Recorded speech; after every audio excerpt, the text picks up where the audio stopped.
Bonjour les enfants. Alors je vais vous présenter l'emploi du temps d'aujourd'hui, le jeudi 7 mai.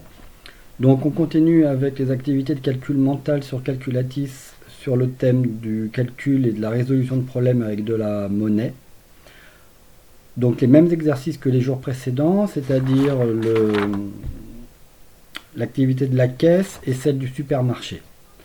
Après, dans le cahier de la classe à la maison, on continue avec la révision des tables de 3, 6, 9. Donc tu as la liste des opérations à calculer dans l'emploi du temps.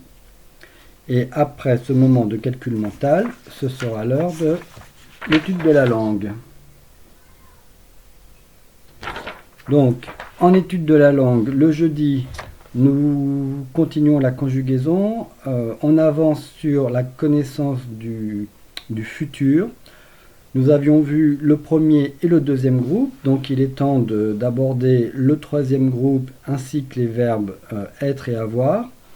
Donc pour faire cette séance, je te demande de revoir la vidéo pour réviser tes connaissances. La vidéo que nous avions visionnée il y a 15 jours déjà, sur le démarrage de la séance sur le futur. Ça va te permettre de réviser.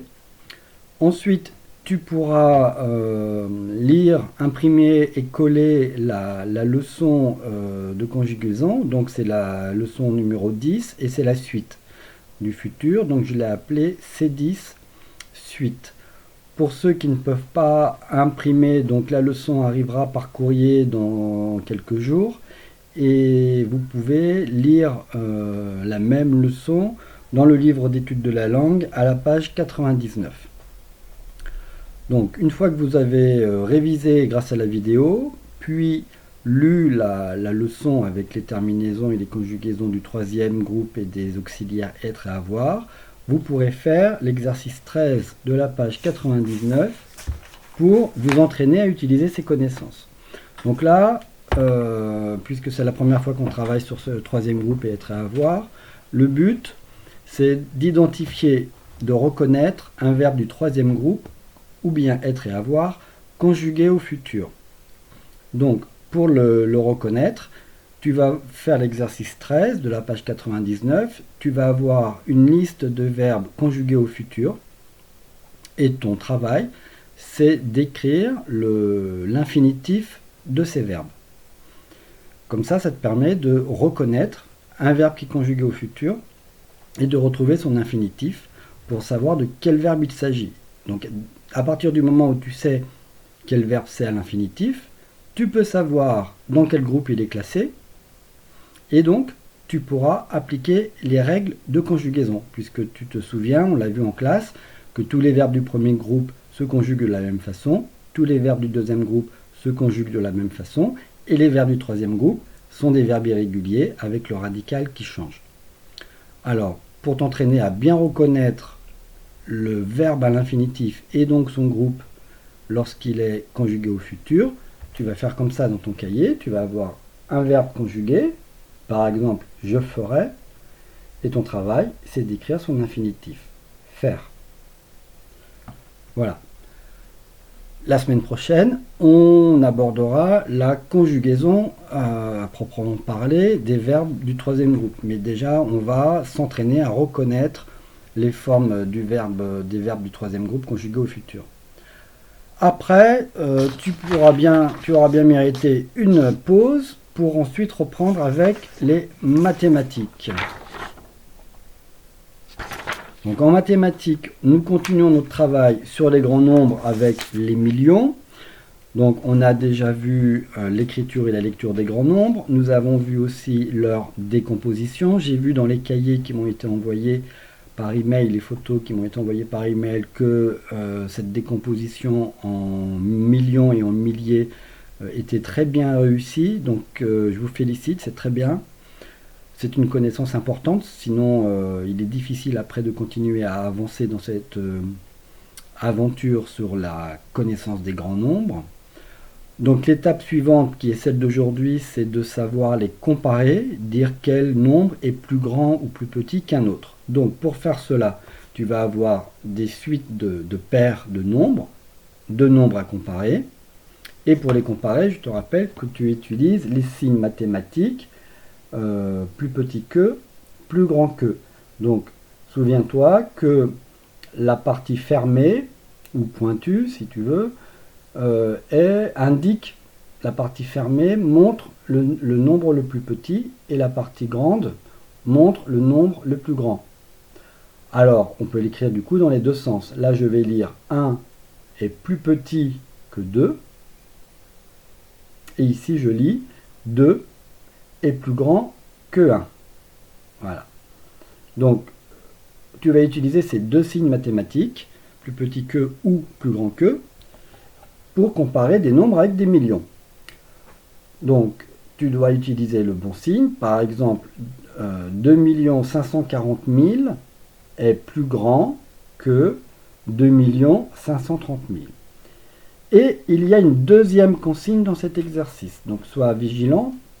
Souvent, les exercices avec une double consigne, à l'école, on en oublie une sur deux. Donc, la première chose à faire, c'est d'écrire les paires de nombres, d'indiquer la comparaison, plus grand ou plus petit que, avec le bon signe. Et deuxième chose, tu dois souligner le chiffre dans le nombre qui t'a permis de faire la comparaison. Là, ici, j'ai 2 540 000 et 2 530 000. Je commence par comparer le nombre de millions. Il y en a autant, il y a 2 millions dans chaque nombre. Donc, ça ne me permet pas de comparer. Il y a 5 centaines de mille dans chaque nombre. Je ne peux pas comparer. Mais ici, au niveau des dizaines de mille, ici j'ai 4 dizaines de mille pour faire 40 000. Ici j'ai 3 dizaines de mille pour faire 30 000. Et donc, c'est à partir de ce chiffre que je peux comparer ces deux nombres. Pour montrer que tu as bien identifié le chiffre qui permet de comparer, tu dois appliquer la deuxième consigne qui est de souligner. Donc je répète, d'abord tu recopies les paires de nombres, tu soulignes le nombre qui te permet de les comparer et tu mets le signe qui va bien pour que l'écriture elle veuille dire quelque chose. Là ça veut bien dire 2 540 000 est plus grand que 2 530 000. Donc ça, ce sera l'exercice de mathématiques pour t'exercer à comparer des grands nombres. Et la semaine prochaine, on continuera d'avancer sur ces connaissances-là. Après les mathématiques, ça sera l'heure de la lecture. Cette semaine en lecture, tu as donc vu que je vous ai donné un texte de type documentaire, un texte scientifique sur la composition du sang. C'est un texte qui est tout de même assez difficile à lire, puisque il contient de nombreux termes, de nombreux mots médicaux ou scientifiques, donc des mots qu'on n'a pas forcément l'habitude d'utiliser, comme oxygène, plasma, globules, etc. Donc ce n'est pas un texte très facile, mais c'est intéressant aussi de lire des textes un peu plus difficiles de temps en temps pour continuer à progresser au niveau de ta lecture. Bon, ce texte, tu commences à le connaître, tu l'as déjà lu à plusieurs reprises, donc aujourd'hui, c'est l'occasion de le relire et de répondre à 3 questions que j'ai indiquées dans l'emploi du temps. Quel est le rôle des globules rouges? Quel est le rôle des globules blancs? Quel est le rôle des plaquettes?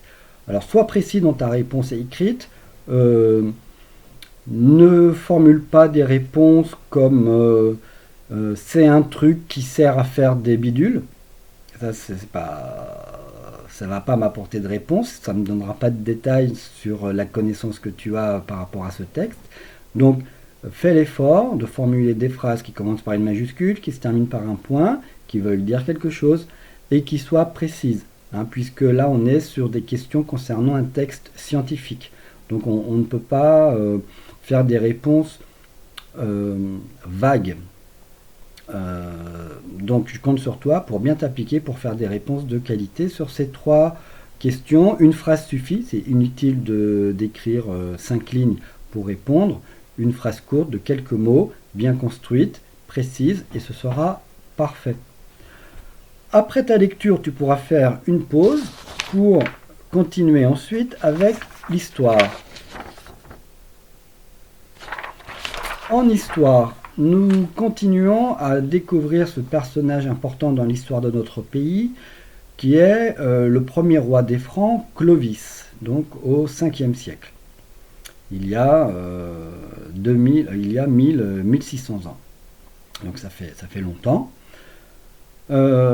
Aujourd'hui, je t'envoie une leçon concernant un événement qui est important dans la vie de Clovis, et puis ensuite dans la suite de l'histoire des Francs et même des rois du royaume de France qui suivra la période des Francs.